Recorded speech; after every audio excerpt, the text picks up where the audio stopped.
Skyrock pour les militaires. La France, par l'intermédiaire du commandement de l'espace de l'armée de l'air et de l'espace, a récemment rejoint l'opération américaine Olympic Defender, un programme multinational pour optimiser les opérations spatiales, renforcer la résilience des systèmes et dissuader les menaces hostiles dans l'espace. La France rejoint ainsi des partenaires comme l'Australie, le Canada, le Royaume-Uni, la Nouvelle-Zélande et l'Allemagne.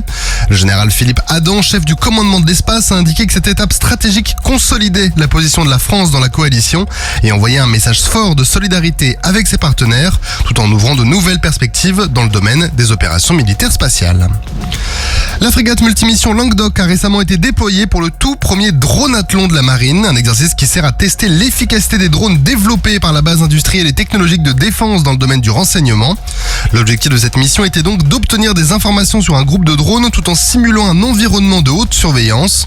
Le scénario de l'exercice plaçait le Languedoc dans le rôle de défenseur d'un site militaire sensible qui était a priori protégé par une unité navale adverse.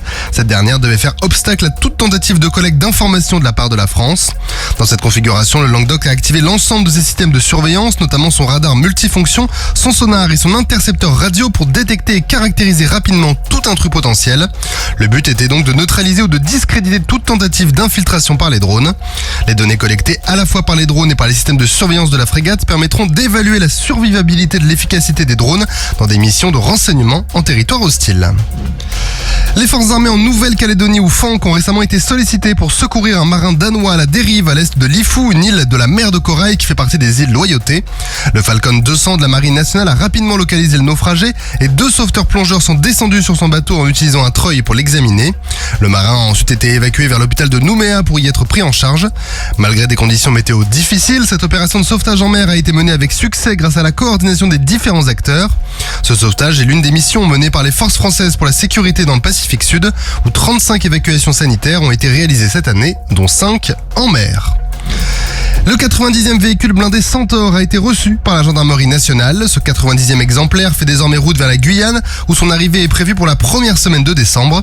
Ce projet a pour objectif de remplacer les anciens véhicules blindés à roues, ou VBRG, par des engins plus polyvalents, adaptés à une gamme étendue de missions. Déployé en 2023, le Centaure n'est pas encore en pleine capacité opérationnelle et continue de subir des ajustements.